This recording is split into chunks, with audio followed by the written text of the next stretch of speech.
بسم الله الرحمن الرحيم. عبد الله بن عمر رضي الله عنهما قال: بين النبي صلى الله عليه وسلم يصلي رأى في قبلة المسجد نخامة فحكها بيده فتغيل ثم قال: إن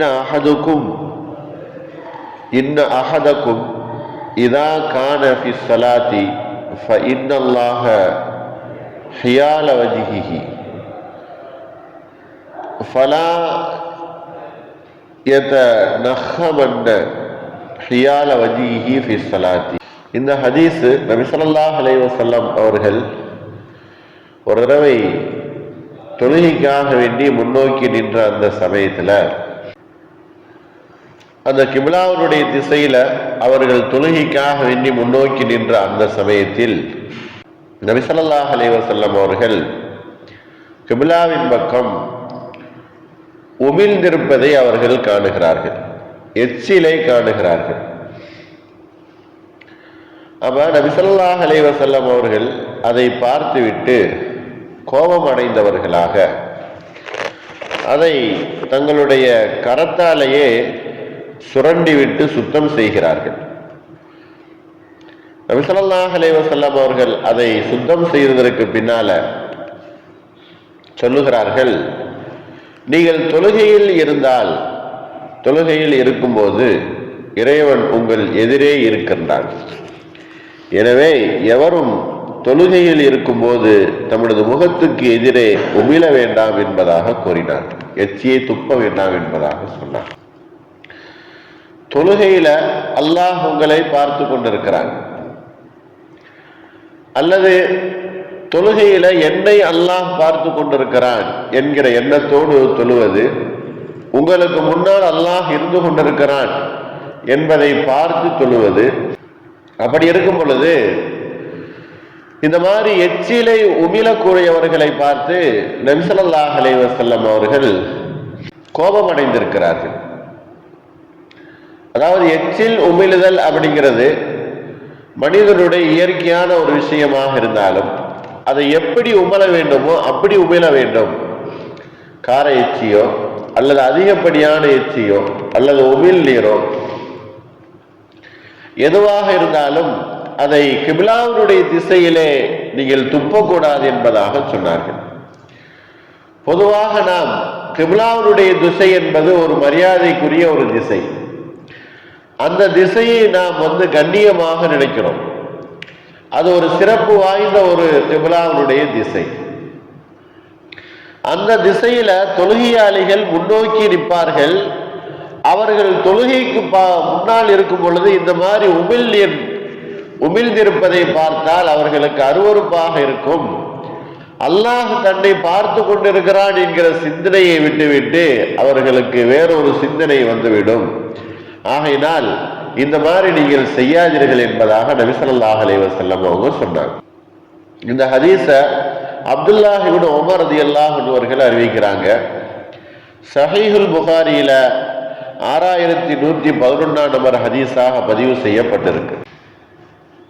தொழுகையிலோ அல்லது மற்ற இடங்களிலேயோ சுத்தமாக வைத்துக் கொள்வதை நபி ஸல்லல்லாஹு அலைஹி வஸல்லம் அவர்கள் விரும்புகிறார்கள். ஒரு மனிதன் தொழுவதற்காக வேண்டி சென்றாலே சுத்தம் என்பது அவசியமாக ஆகிறது. அது இரண்டு சுத்தம், ஒன்று உடலால் ஏற்படக்கூடிய ஒரு சுத்தம், இன்னொன்று உள்ளத்தால் ஏற்படக்கூடிய சுத்தம். உடல்ல வெளிப்படையாக அழுக்குகளை எப்படி நாம் சுத்தம் செய்து நீக்குகிறோமோ அதுபோல உள்ளத்திலையும் சில அழுக்குகள் கசடுகள் நிறைந்து போய் விடுகிறது. அதை நாம் நீக்குவது கடமையாக இருக்கு.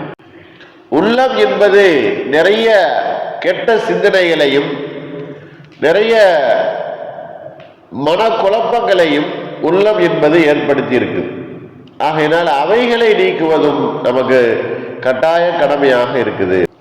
பொதுவாக நபி ஸல்லல்லாஹு அலைஹி வஸல்லம் அவர்கள் ஒரு நோயாளியை சந்திக்க சென்றார்கள் அப்படின்னு சொன்னா லா பஅஸ தஹூருன் இன்ஷா அல்லாஹ் அப்படின்னு சொல்லுவாங்க. என்ன அர்த்தம்?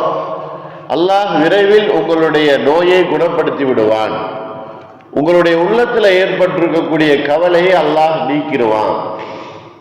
இந்த நோயினால் உங்களுக்கு உள்ளத்துல பெரிய கவலை ஏற்பட்டிருக்கிறது, சஞ்சலம் ஏற்பட்டிருக்கிறது. அந்த கவலையையும் அந்த சஞ்சலத்தையும் அல்லாஹ் உங்களுக்கு விரைவில் போக்கி விடுவான் என்பதாக அதனுடைய அர்த்தம்.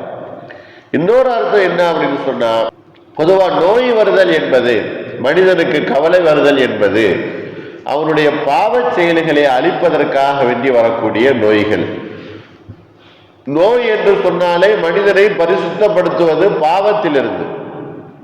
அதற்காக வேண்டியும் நபி ஸல்லல்லாஹு அலைஹி வஸல்லம் அவர்கள் உங்களுடைய நோய் குணமாகக்கூடிய அந்த நிலை வரும் உங்களுடைய பாவங்கள் அழிக்கப்படும் பொழுது, பாவ செயல்களை போக்குவதற்காக வேண்டி, பாவக்கரைகளை அகற்றுவதற்காக வேண்டி இந்த மாதிரி அல்லாஹ் உங்களுக்கு நோயை கொடுத்திருக்கிறான். ஆகையினால் கூடிய விரைவில் உங்களுக்கு குணமாகிவிடும் என்பதாக நபி ஸல்லல்லாஹு அலைஹி வஸல்லம் அவர்கள் கூறுவார்கள்.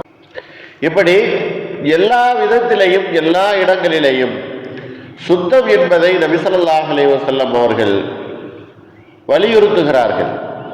அதே போலதான் இந்த ஹதீஸ்லையும் தொழுகைக்கு வந்த அந்த சமயத்தில் நீர் உமிழ்ந்திருப்பதை பார்த்துவிட்டு நபி ஸல்லல்லாஹு அலைஹி வஸல்லம் அவர்கள் கோபப்படுகிறார்கள்.